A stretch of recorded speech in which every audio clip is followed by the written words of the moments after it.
Hello guys, maayong adlaw. Nangayo day kog kamunggay sa among silingan mga guys no. Kay mag-uta na pod ko. Og dinhang dapita no kay musaka ko sa kapayas kay manguha ko ba kay naman gid ang mga dagkong kapayas nasa ibabaw. Og dinhang dapita mga guys kay nakakuha na kog dagkong kapayas ug ako na lang pod ihog dinaa kay maglisod man ko og kupot. Ako din ni utano no isagon ako sa kamunggay ba. Mag-uta na sad ko karon mga guys kay nihit na kayong mga isda sa dagat. Dinhang dapita mga guys kay akong gibidyohan ang saging dinaano kay ganahan ko magtan-aw niya kani saging nga mga guys kay dili ni ako sa amuaning silingan. Og dinhing dapita mga guys kay nakita na ko si Tirina kauban niyang bana nya napos ti Jobe dinhi nanguha sila og kamote. Og ako ang gitan-aw mga guys og daghan ba lang nakuha so ubay-ubay jud ilang nakuha mga guys no? Og dinhing dapita mga guys kay nagbidyo ko dinhaan niya naka-decide pud ko nga motabang pud ko sila. Og dinhi ang dapita mga guys kay ubay-ubay na jud ang kamote no natunga na gid sa balde nya naapod si Kuya Rinji diri nangaut pod og kamote. Og karon mga guys kay nagpakita na gyud ang kamote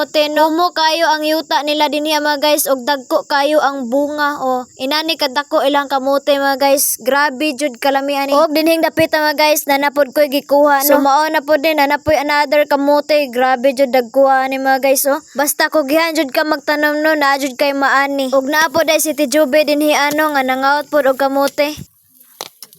Nabalik lagi na. Grabe dagkuha jud sa mga kamote mga guys di jud ka magmahay ba bintaha jud di ay ning mananom tano.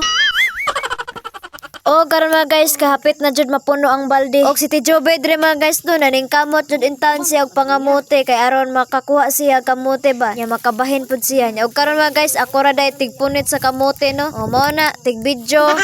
Pero mutabang sad ko mga guys nagpuli-puli lang yun. Og dinhaang dapita mga guys no kay ako na lang gipuyos dinhaang kamote ba kay ganahan ko magtan-aw kay perting dagkuha. Og dinhaang dapita mga guys no kay ako day tigkuha sa ilang kinuha nga mga kamote no nya ako po na ibutang din sa balde ba. Kay puno naman ang balde ako na lang ibutang sa yuta. Og mao ni karon mga guys no puno na jud in town ang balde nya ako na lang gipamutang dinha sa yuta ang mga kamote. Kay naanasad ko'y kuhaonon. Grabe ubay-ubay jud na ilang kamote nga nakaut mga guys ba. O karon mga guys mao ni ang pinakadako nga kamote no nga usa jud ni ka kilo ba og kilohon sa timbangan. Bitaw mga guys grabe jud kadagko sa ilahang kamote grabe jud ka bless. Salamat gid in town sa Ginoo. Og dinhing dapita mga guys nami silingan nga nanuba sa saging nga nahinggan man og usa ka buok ako na lang gipangayo mao nang akong gikaon din mga guys ako nang gipanitan din o lami kayo mga guys perting hinuga perting tamisa nya gitagaan sad kog usa ka sipi nga saging kardaba nya og gihatagan sad kog kamote mga guys. Salamat kaayo. Thank you for watching.